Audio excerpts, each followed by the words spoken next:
Halo guys, video kali ini cuma remake dari dua video tutorial pertama gue, yaitu Fundamental Things in Photography sama Camera Mode.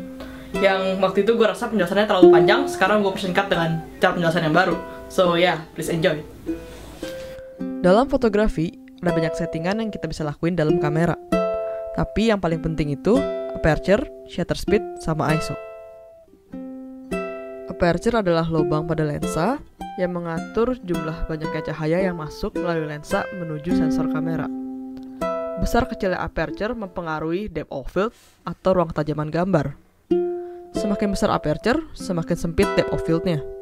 Itu menghasilkan gambar yang subjeknya fokus dan background-nya blur. Perlu diingat, aperture besar itu angkanya kecil, karena aperture itu direpresentasikan dengan f per angka, yang berarti 1 per angka. Shutter speed adalah lamanya waktu yang digunakan untuk mengambil satu gambar. Shutter speed bisa cepat banget seperti 1/8000 sampai pelan banget seperti 30 detik. Shutter speed yang cepat digunakan untuk membukukan objek, sedangkan shutter speed yang pelan digunakan untuk memberikan efek gerak pada suatu objek. ISO adalah sensitivitas sensor atau film terhadap cahaya. ISO itu direpresentasikan dengan angka. Semakin tinggi angka, semakin sensitif terhadap cahaya, sehingga shutter speed yang diperlukan semakin cepat.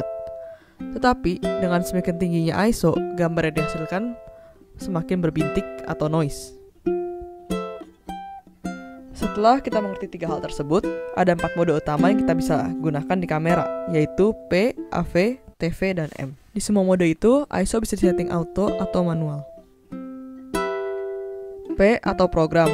Di sini, kamera sudah mengatur kombinasi aperture dan shutter speed yang paling cocok untuk kondisi tersebut. Yang kita bisa lakuin cuma ngatur mau pakai flash atau enggak. AV, aperture value.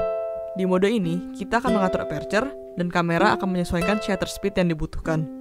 Dengan begitu, kita di sini mempunyai full control untuk mengatur depth of field atau ruang ketajaman suatu gambar yang kita ambil. TV, time value. Ini adalah mode yang kebalikan dari AV. Di sini kita ngatur shutter speed dan kamera akan nyesuaiin aperture yang dibutuhkan. Mode yang terakhir M atau manual. Di sini sesuai namanya, kita setting semuanya sendiri, aperture sama shutter speed. Mode ini lebih sering dipakai di studio atau saat lighting yang susah. So yeah, that's it. I hope it's really helpful, and yeah, if you like it, please like, comment, and subscribe, and see you guys in the next video.